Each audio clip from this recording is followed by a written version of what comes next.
નમસ્કાર મિત્રો, પર્દાફાશમાં ફરી એકવાર સૌનું સ્વાગત છે ને હું છું ભૂપેન્દ્રસિંહ રાવલ. મિત્રો, બ્રિટનની વાત કરું તો બ્રિટનમાં પાછલા 10 વર્ષમાં એટલે 2016 થી 2026 સુધીમાં 6 વડાપ્રધાનોએ રાજીનામા આપ્યા છે અને 7મા વડાપ્રધાન અત્યારે બેઠા છે. એટલે 10 વર્ષમાં 7 વડાપ્રધાનો આવી ગયા. 6એ તો રાજીનામા જ આપ્યા. એ હું એમને તમને નામ સાથે કહું તો પહેલા છે ડેવિડ કેમરોન, બીજા નંબરે છે થેરેસા મે, ત્રીજા નંબરે છે બોરિસ જોન્સન. નામ દઈશ એટલે તમને યાદ બી આવતા હશે ચહેરા. ચોથા નંબરે છે લીઝ ટ્રેસ. આ ભાઈ બેન હતા એ તો ફક્ત 49 દિવસ જ રાજ કર્યું. 49 દિવસમાં રાજીનામું. પછી 5મા નંબરે આવે છે ઋષિ સુનાક. હવે તમે ખુશ થઈ ગયા હશો, પણ એમણે રાજીનામું આપ્યું છે. માંડ 2 વર્ષ રાજ કર્યું હશે, સત્તા ભોગવી હશે. એ આપણા નારાયણ ગુરુમૂર્તિને સુધામૂર્તિના જમાઈ થાય ને, મૂળ ભારતીય. 6થા નંબરે આવે છે કિયર સ્ટારમર. એમણે પણ રાજીનામું આપી દીધું ને હવે 7મા નંબરે હાલ ચાલુ છે એન્ડી બર્નહામ. તો આનું કહેવાય લોકશાહી કે એ હમણાં વચનો પૂરા કરી નહીં શક્યા હોય, એમણે આપ્યા હશે, અથવા તો એમનાથી કોઈ ભૂલ થઈ હશે, તો એ લોકો તરત જ રાજીનામા આપી દે. આ વિચાર કરો, બ્રિટનમાં 10 વર્ષમાં 6 વડાપ્રધાન બદલાઈ ગયા, 7મા આવી ગયા. આનું નામ લોકશાહી. અને આપણે ત્યાં ગમે તેટલા રેલવે અકસ્માત થયા, રેલવે મંત્રી રાજીનામું આપતા નથી.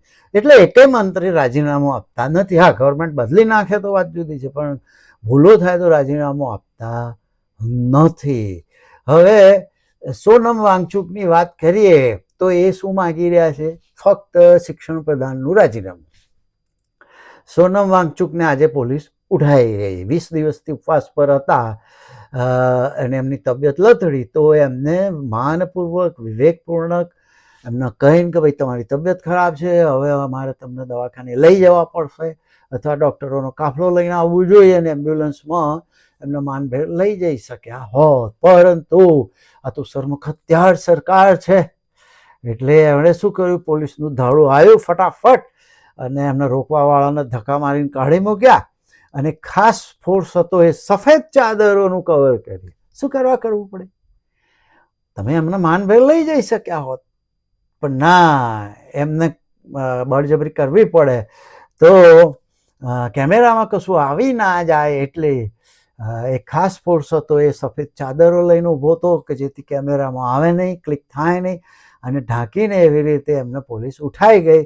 અને મેં એક વિડીયો જોયો, એમાં કોઈ એવું કહેતું હતું કે એણે સાંભળ્યું હતું, એ ભાઈએ સાંભળ્યું હતું, અબે ઉઠ સાલે બહોત હો ગયા, એવું કહે અને એમને ઉઠાઈને લઈ ગયા છે. ટૂંકમાં બળજબરીથી લઈ ગયા છે. એમને માનપૂર્વક વિવેકપૂર્ણ રીતે લઈ ગયા નથી. તો આ છે સરમુખત્યાર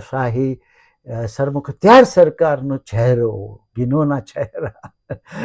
હવે માગે છે ખાલી રાજીનામું જ માગે છે, ને એટલા માટે માગે છે કે આ શિક્ષણ પ્રધાનની સત્તામાં, શાસનકાળમાં નીટની એક્ઝામમાં જે ગરબડો થઈ એમાં 12 સ્ટુડન્ટે, વિદ્યાર્થીઓએ સુસાઇડ કર્યા છે. પણ આ સરકારના પેટનું પાણી હાલતું નથી. રાજીનામું હાલ દેવામાં શું વાંધો આવે ભાઈ? આ તમે જુઓ, લોકશાહીમાં તો પરંપરા આવે છે રાજીનામા હાલ દેવાની. ભૂલ થાય તો આપણે જાણીએ છીએ કે એ જ લીક કરવા નહીં ગયા હોય, અથવા માનો કે રેલવેના અકસ્માત થયા હતા, લાલ બહાદુર શાસ્ત્રી રાજીનામું હાલ દીધું હતું.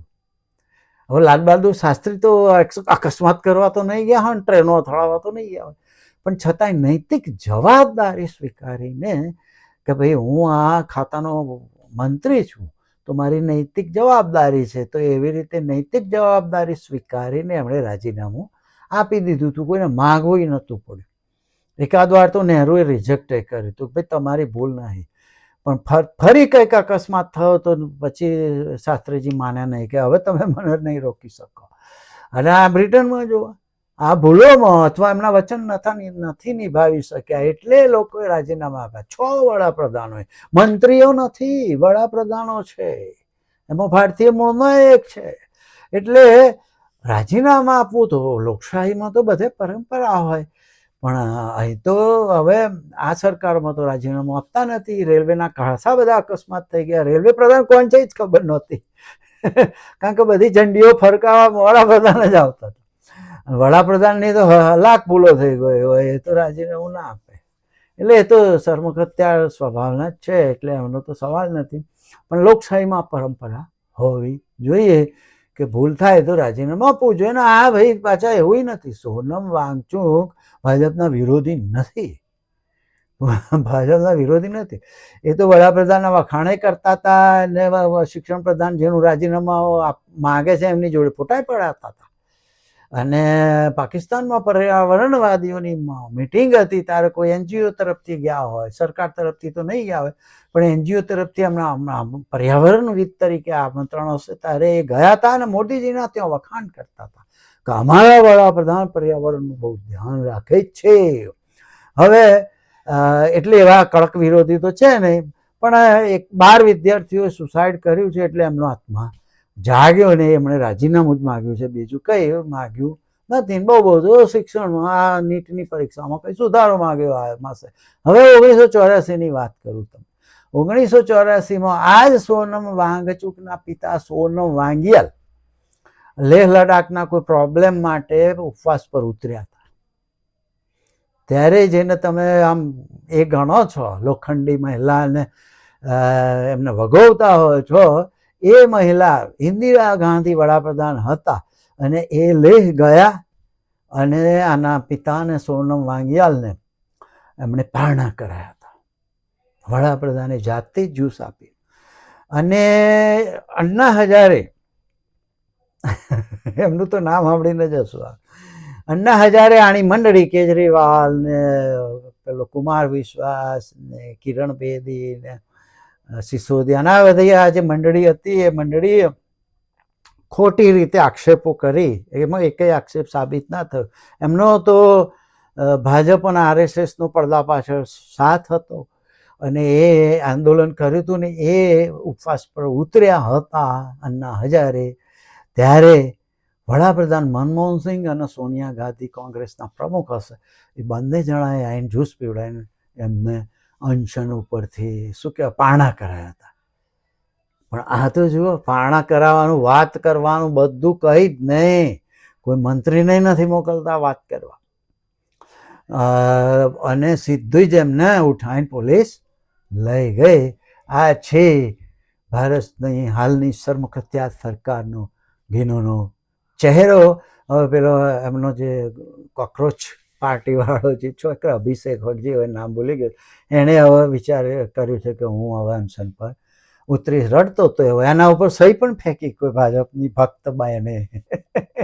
એટલે આ આપણે ત્યાં ચાલી રહ્યું છે, પણ લોકશાહી માટે આ યોગ્ય નથી.